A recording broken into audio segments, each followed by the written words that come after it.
He is brilliant. ஆனா அடிக்கடி ரொம்ப டயர்ட் ஆயிடுறான். லயன் டேட் சிரப் நோய் எதிர்ப்பு சக்தி அதிகமா இருக்கு. தினமும் 2 ஸ்பூன்.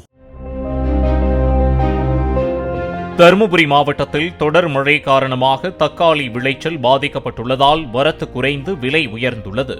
கடந்த வாரம் 1 கிலோ தக்காளி 28 ரூபாய்க்கு விற்பனை செய்யப்பட்டு வந்த நிலையில் தற்போது 50 ரூபாய்க்கு விற்பனை செய்யப்படுகிறது. வெளி மார்க்கெட்டில் கிலோ 60 ரூபாய் முதல் 70 ரூபாய் வரை விற்பனை செய்யப்படுவதாக தெரிவித்துள்ள வியாபாரிகள் தக்காளியின் விலை மேலும் அதிகரிக்கலாம் என்றும் கூறியுள்ளனர். தக்காளி இருக்கும்போது விலை விற்கிறதுல, விலை இல்லாத போது தக்காளி இருக்கும்போது விலை விற்கிறதுல, தக்காளி இல்லாத போது விலை விற்குது. நல்ல விலை 1 ஏக்கரா போட்டு பயிர் செய்யும் போது தக்காளி இல்லாமல் விளைஞ்சி கீழே கொட்ட வேண்டியதாக இருக்குது. 1 ஏக்கரா இந்த தக்காளி வச்சும் எல்லாம் மழை பெஞ்சு விளைச்சல் இல்லாமல் எல்லாம் எல்லாம் வேஸ்ட்டாக போயிடுச்சு. ஆனால் இன்னைக்கு நல்ல தக்காளி விலை விற்கிது.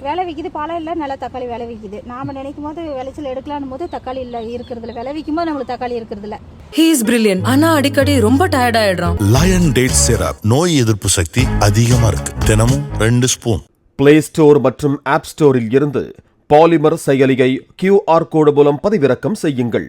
செய்திகளை உடனுக்குடன் பெறுங்கள்.